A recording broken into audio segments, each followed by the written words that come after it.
eh, kalau bahasa Jawanya penyakit Parkinson itu lebih banyak disebut buyuten. Oh, buyuten. Ya, jadi kalau meskipun padahal itu seringkali terjadi tidak harus kepada orang yang sudah buyut.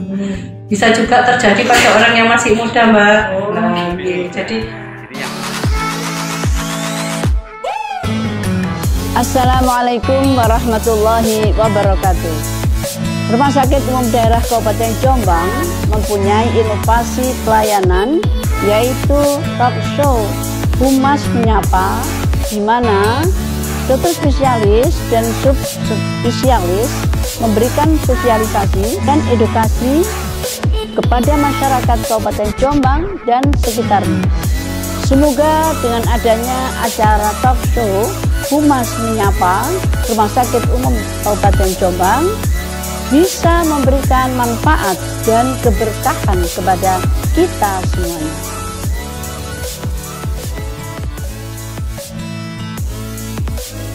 Informasi hari ini, Humas RSUD Jombang menyapa.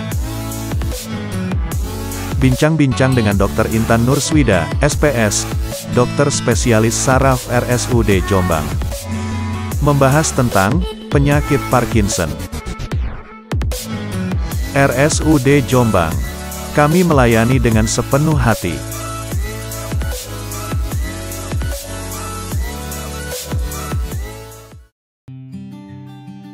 Halo, selamat pagi semuanya. Kita berjumpa lagi di acara Humas RSUD Jombang Menyapa.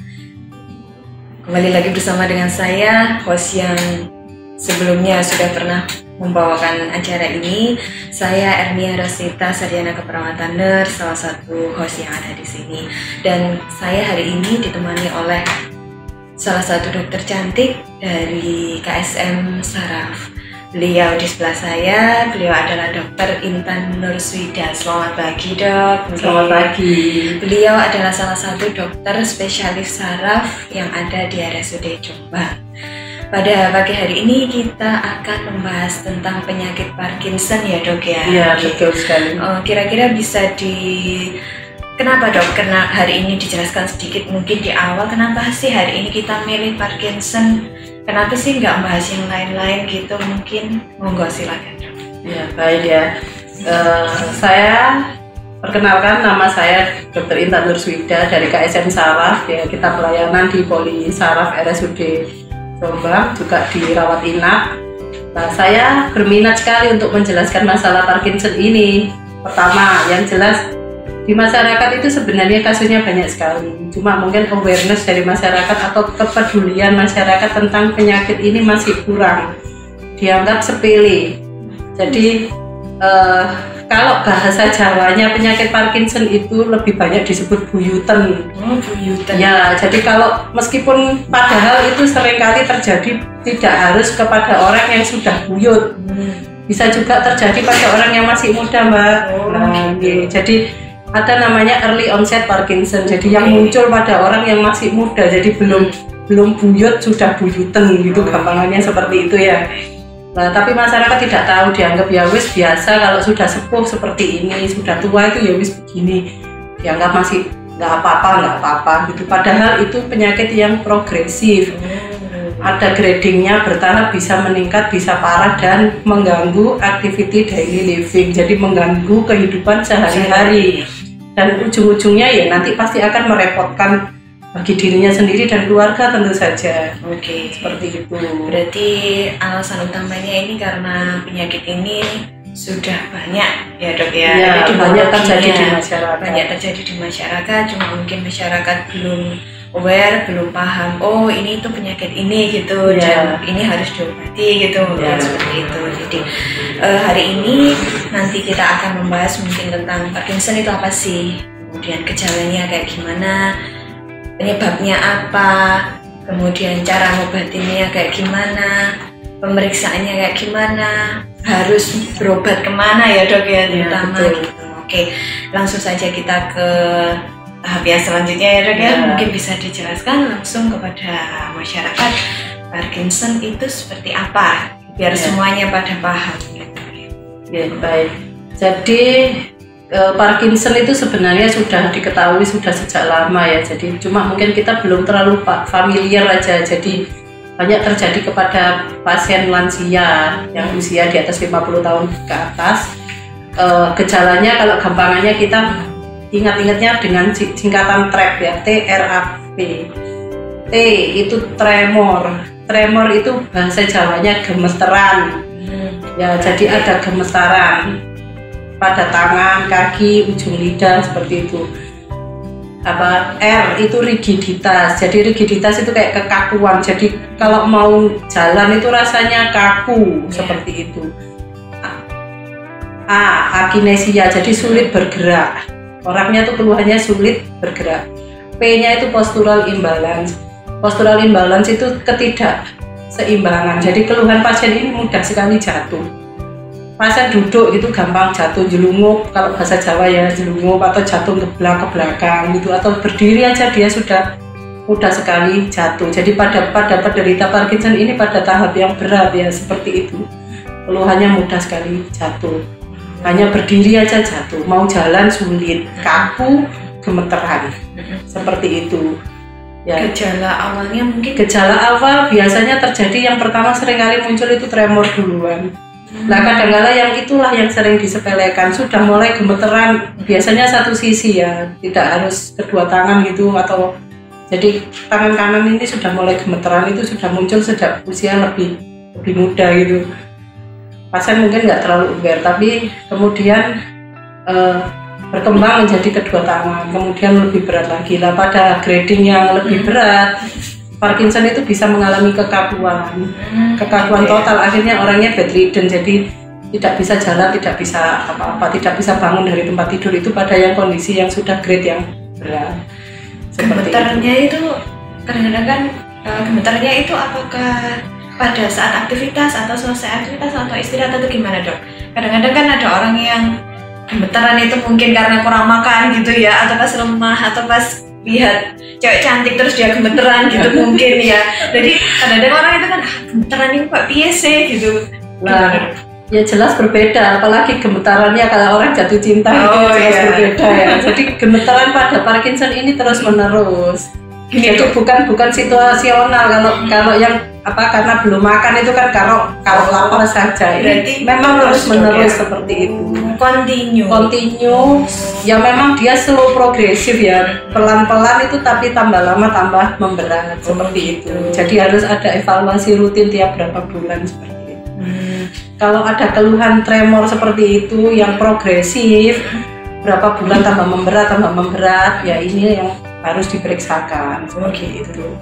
Terus ini dok, kalau masyarakat itu kita sudah paham ya dok, kalau Parkinson gejala utamanya itu gemetaran ya dok ya. Nah, terus kalau seandainya masyarakat kapan masyarakat bisa mengetahui bahwa dia itu membutuhkan bantuan ke vaskes, atau wah ini gue harus periksa nih, nah ini aku harus kemana nih gitu.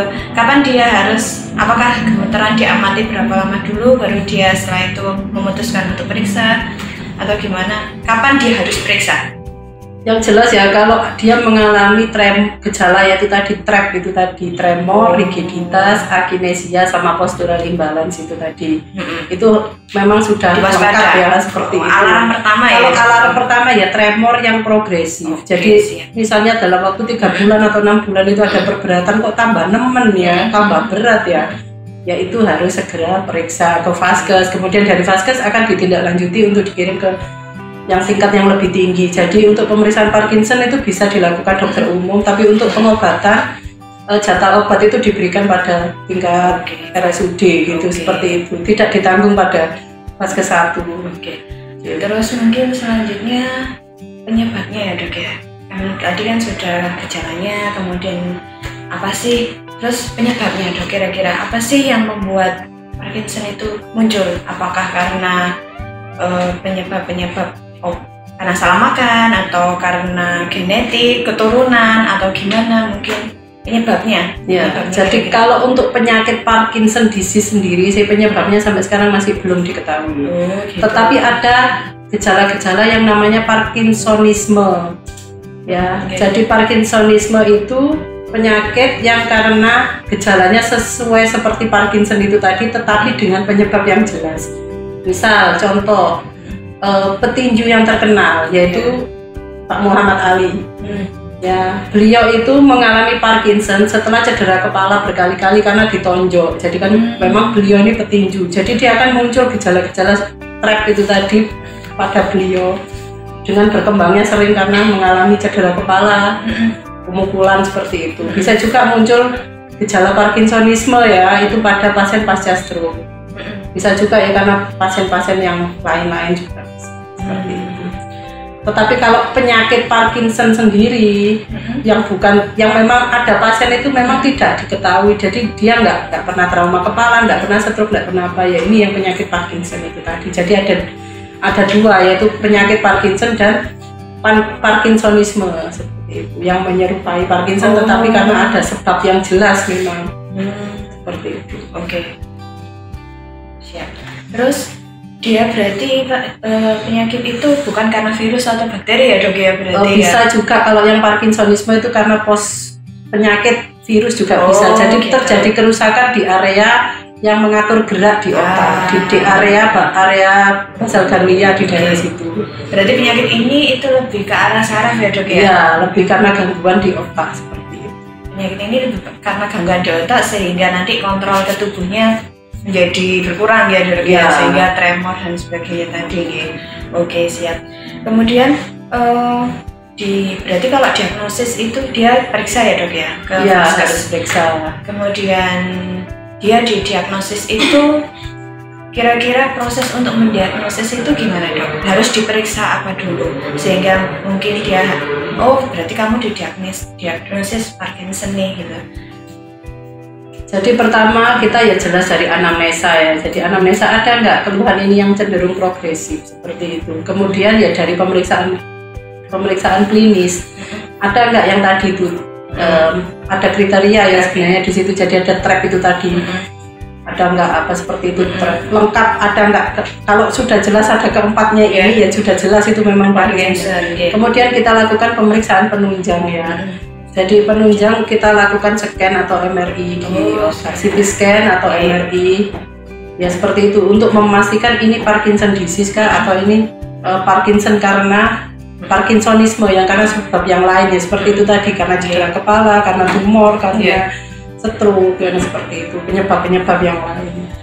Ini kayaknya di masyarakat ini seperti yang di awal tadi dibahas kan epidemiologinya banyak ya dok ya. Yang saya lihat sih, saya pernah lihat di masyarakat Jombang sendiri itu banyak yang seperti itu, tapi dia nggak tahu kalau dia kena Parkinson. Nah, mungkin di sini kita bisa menyampaikan dok, stadiumnya itu kan banyak dok, ini tadi menjelaskan stadium 1, 2, 3, 4 atau mungkin sampai berapa, mungkin bisa dijelaskan dok stadium 1 itu apa, stadium 2, stadium, jadi masyarakat yang ada di Jombang mungkin bisa tahu bahwa setelah mendengarkan ini, saya berarti stadium 2 gitu, saya stadium 1 gitu, jadi mereka tahu gitu dok. Mana ada stadiumnya? Iya, jelas ada stadium kan, itu menurut gejala, meskipun ya ini sering agak mungkin kita harus diperiksa lengkap seperti itu. Untuk stadium 1 ya itu tadi terjadi tremor tetapi mungkin hanya satu sisi, ringan seperti itu tanpa disertai gejala yang lain.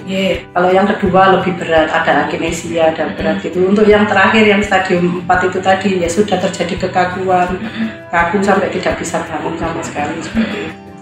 Ada gangguan berjalan, gangguan makan. Lah Parkinson ini juga ada namanya gejala non-motorik Parkinson disease. Dia itu juga mengenai kayak misalnya gangguan tidur, gangguan BAB, BAK, seperti itu yang seringkali terjadi. Gangguan pencernaan, gangguan menelan. Nah itu juga yang seringkali tidak diketahui oleh masyarakat seperti itu. Oke, berarti masyarakat nanti mungkin kalau perlu itu ya dok mengenalkan ini ya, nanti aku kira-kira gemeteran enggak ini, terus ada tadi gejala-gejala yang lain, Terus kalau pengobatannya sendiri gimana dok?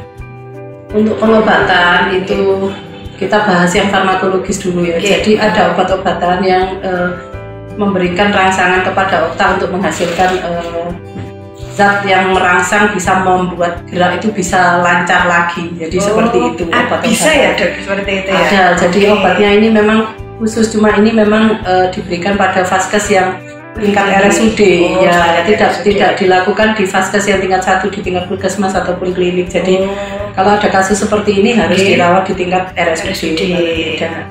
Seperti itu. Kemudian jangan lupa juga yaitu tadi ada gejala-gejala non motorik Parkinson ya, misalnya orangnya gangguan tidur. Jadi kita juga harus menterapi juga keluhan yang lain, gangguan tidurnya, kemudian keluhan BAB-nya, keluhan gangguan menelan, seperti itu, yang keluhan-keluhan non motorik dari Parkinson ini.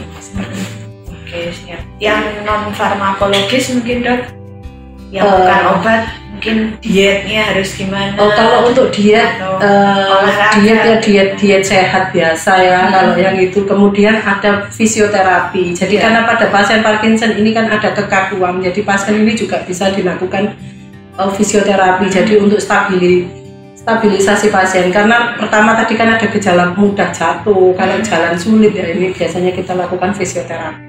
Oh gitu ya, bisa dilakukan fisioterapi seperti itu. Tapi untuk diet itu juga kita perlu diet tertentu yang tidak membuat sembelit, karena pada pasien Parkinson itu seringkali pasiennya itu sulit untuk BAB. Jadi kita berikan diet-diet tertentu untuk mempermudah BAB seperti itu. Jadi harus tinggi buah, tinggi sayur seperti itu.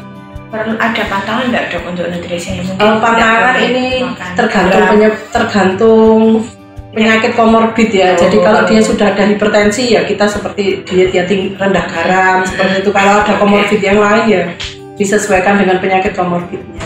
Jadi kalau pasien-pasien tidak ada penyakit penyerta yang lain itu boleh ya dok makan bebas, tapi harus tinggi serat ya? Iya, harus banyak makan buah dan sayur terutama. Siap. Oke, biasanya kalau jenengan terapi pasien-pasien yang ada itu kemungkinan prognosisnya itu besar ya dok ya, maksudnya gini, terkadang itu kan ada pasien yang sudah kayak masyarakat yang ada di luar sana mungkin, waduh kok sakit gini, nanti aku nggak bisa aktivitas atau gimana gitu. Enggak ya dok, enggak, itu bukan salah satu keterbatasan menjadikan alasan untuk kita jadi terbatas segalanya. Maksudnya kalau kita sudah kena Parkinson, kita terapi sesuai dengan yang jalur yang ada, kita tetap bisa melakukan aktivitas seperti biasa kan dok ya kayaknya. Kalau untuk terapi ini tergantung grading juga sih. Jadi kalau untuk penyakit yang masih awal kita bisa memberikan obat-obatan seperti yaitu tadi yang untuk obat-obatan yang menstimulasi di otak ya seperti itu. Tapi untuk yang grade yang berat mungkin butuh kombinasi ya, biar bisa obat, bisa fisioterapi, juga butuh pengelolaan diet seperti itu. Nah untuk Parkinson ini itu penyakit yang jangka panjang. Jadi jangan berharap kalau ini kayak sakit yang ringan gitu seminggu selesai, tidak seperti itu. Jadi proses kerusakan di otak itu akan terjadi jangka panjang dan bisa seumur hidup. Seperti itu. Jadi kita berusaha untuk menahan progresivitasnya, juga mengurangi disabilitas pada pasien ini. Gitu. Iya, jadi pada keadaan tertentu kalau diketahui dari awal kan kita bisa memberitahu pasien yaitu tadi misalnya modifikasi diet, modifikasi gaya hidup. Seperti itu, selain kita mengobati. Nah, mengobati itu dosis juga bertahap. Jadi kalau untuk yang ringan seperti ini, nah untuk yang berat misalnya sudah tidak bisa respon dengan obat, itu ada metode operasi juga. Dipasang semacam alat di otak namanya di brain stimulation. Dioperasi. Ya, tapi mungkin itu harus kita rujuk ya ke Surabaya seperti itu. Jadi untuk yang tingkat yang sudah berat. Kalau yang masih ringan kita berikan obat itu sesuai sesuai grading tadi. Kalau ringan ya kita kasih dosis yang masih dosis rendah. Nanti kalau memang memberat ya kita tambah dosis sampai seperti itu. Berarti deteksi dini penyakit ini tuh sangat perlu ya. Terus setelah itu mungkin ada yang ingin disampaikan, ada penjelasan lain mungkin dari seputar ini. Mungkin ada tambahan, ingin menjelaskan apa kepada masyarakat mumpung ada event ini, monggo. Ya, jadi kalau misalnya saya hanya berpesan kepada yang sudah menderita Parkinson ya. Jadi meskipun sudah menderita Parkinson itu bukan akhir dari segalanya. Nah, itu yang penting saya tekankan di sini. Jadi meskipun sudah menderita Parkinson itu banyak sekali metode untuk memperbaiki keadaan, terutama activity daily living-nya. Jadi orang ini supaya tetap bisa mengurus dirinya sendiri, mengurangi resiko jatuh. Jadi dengan pengobatan yang tepat dan teratur. Gitu. Dan itu sudah bisa dilakukan di RSUD Jombang. Oke, siap. Berarti satu mungkin deteksi dininya kita harus aware terhadap deteksi dini ya dok ya. Kemudian setelah kita terdiagnosis mungkin jangan putus asa ya dok ya. Karena bukan berarti kita itu cacat bukan atau akhir dari segalanya. Oke. Dan semangat untuk terus melakukan pengobatan secara teratur. Oke, siap. Kemudian selanjutnya itu dok, mungkin misalnya kita terkena Parkinson nih. Tadi mungkin sudah jelaskan ya dok ya. Potensi sembuhnya itu berapa persen dok? Kalau dia memang tadi sudah menjelaskan kalau dia long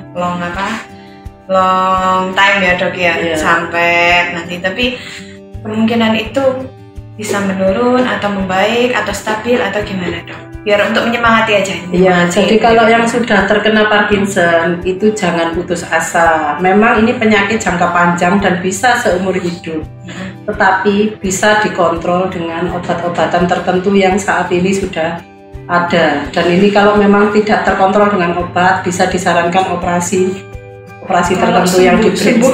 Untuk sembuh total kemungkinannya kecil. Ya. Oke, siap. Tapi meskipun tidak bisa sembuh total, bisa tapi terkontrol dengan obat. Ya, bisa terkontrol. Yang penting itu ya dok ya. Oke. Kemudian mungkin kiat-kiat bagi masyarakat sekitar nih dok, pencegahan ya kayaknya. Bagi masyarakat mungkin ada yang takut, gimana sih caranya saya biar nggak kena Parkinson? Kira-kira saya harus apa sih? Saya harus hidup kayak gimana? Saya harus ada obat-obat mungkin yang nggak boleh saya konsumsi, atau mungkin aktivitas yang harus saya hindari, mungkin seperti itu dok. Baik, jadi kalau untuk penyakit Parkinson sendiri kan penyebab memang masih belum diketahui ya. Jadi kalau yang untuk mencegah Parkinsonisme, mencegah Parkinsonismenya itu tadi bisa ya, kita dihindari cedera kepala. Jaga kepala kita baik-baik. Misalnya kalau berkendara ya jelas pakai helm ya. Itu salah satu menghindari cedera kepala ya. Kemudian hindari supaya tidak sampai terkena kayak stroke seperti itu. Jadi pola hidup sehat, makan sehat, hindari stres, hindari merokok. Ya seperti itu. Kemudian ya kalau misalnya obat-obatan ya hindari obat-obatan terlarang ya yang jelas. Biasanya misalnya kayak narkoba ya seperti itu ya, sama aja intinya pola hidup sehat. Oke, seperti itu. Terus itu dok, mungkin dari masyarakat awam juga ada yang mungkin mereka paham ya, mungkin mereka tahu bahwa setelah mendengarkan ini mungkin berarti aku harus periksa nih. Tapi mereka kebetulan mungkin ada yang khawatir dok terkait dengan kayaknya mahal nih, nanti aku nggak punya uang nih atau gimana, kayaknya susah ini, harus kemana dulu ya gitu. Nah kira-kira ini dijamin nggak sih dok penyakit ini oleh BPJS, dan nanti alurnya harus kemana dulu kan? Karena ada mungkin masyarakat yang nggak tahu aku harus kemana dulu, apakah ke dokter umum dulu, apa ke puskesmas, apa langsung ke RSUD atau gimana, terus apakah aku harus ngurusi BPJS atau enggak atau gimana gitu dok?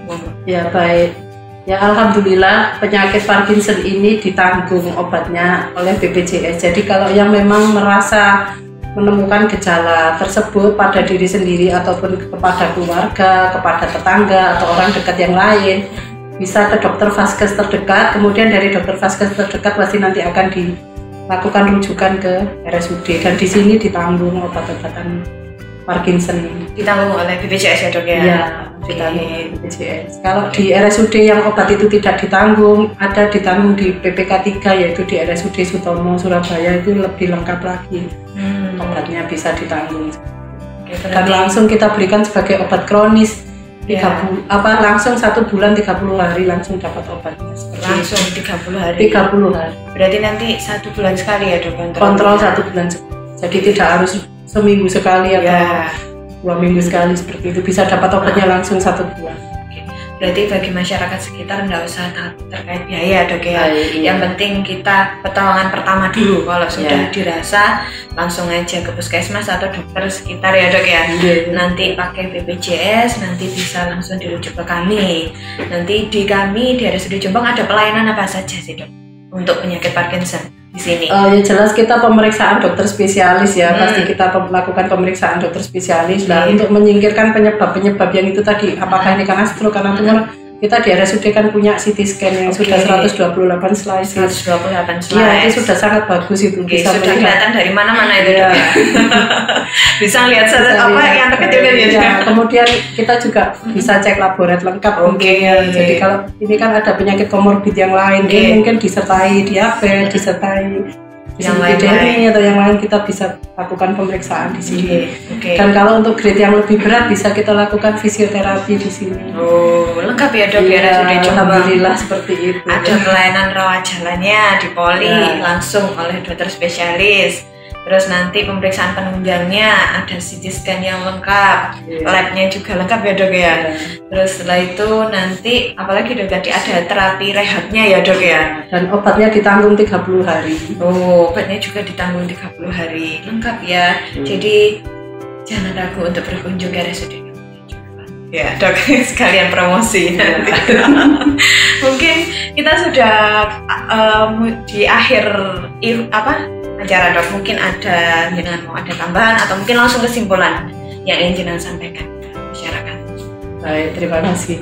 Jadi penyakit Parkinson ini sangat-sangat sudah banyak sekali di masyarakat ya. Jadi meskipun itu dianggap penyakit yang biasa, jadi buyuten ini biasa, tetapi ini sebenarnya suatu penyakit yang progresif dan pada ujung-ujungnya nanti akan mengganggu activity daily living, jadi sangat mengganggu. Jadi pasien ini tadi tidak bisa jalan, tidak bisa makan, tidak bisa, itu akan sangat merepotkan. Jadi alangkah baiknya bila mengalami hal seperti itu atau menemukan saudara atau tetangga atau orang dekat yang lain, itu bisa disarankan untuk pemeriksaan lebih lanjut di RSUD supaya kita bisa melakukan terapi dan penata laksanaan lebih lanjut sehingga meminimalisir progresivitas itu tadi. Itu pesan saya seperti itu.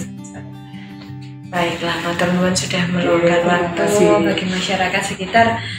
Sekali lagi kami sampaikan bahwa waspada, kita harus waspada terhadap kondisi tubuh kita. Kalau dirasa gejala-gejala Parkinson ini sudah ada, jangan ragu untuk meminta bantuan fasilitas kesehatan terdekat ya dok ya. Dan kalau semisal pada akhirnya kita menderita penyakit Parkinson, jangan menyerah, jangan putus asa, karena itu bukan akhir dari segalanya. Kita pasti bisa, memang tidak bisa sembuh ya dok ya, tapi setidaknya itu bisa terkontrol. Jadi kita harus tetap semangat. Bagi masyarakat yang sudah menjalani terapi, teruskan terapi Anda. Itu tidak akan tidak akan percuma ya dok ya. Teruskan terapinya, baik itu terapi obat maupun terapi diet, terapi rehab, karena itu pasti akan bermanfaat untuk tubuh Anda ya dok ya. Jangan menyerah, tetap semangat. Yan, terima kasih sudah berkenan meluangkan sedikit waktu untuk mengintip Humas Menyapa, dan saya selaku host Humas Menyapa dan Dr. Intan Nurswida selaku dokter spesialis saraf sebagai narasumber hari ini. Mohon undur diri ya dok ya. Jangan lupa subscribe, komen, dan like video ini. Dan kalau sudah pernah mendengarkan acara ini, sebarkan ke masyarakat, sebarkan ke sesama biar ilmunya bermanfaat ya dok ya. Terima kasih. Selamat siang dan assalamualaikum warahmatullahi wabarakatuh.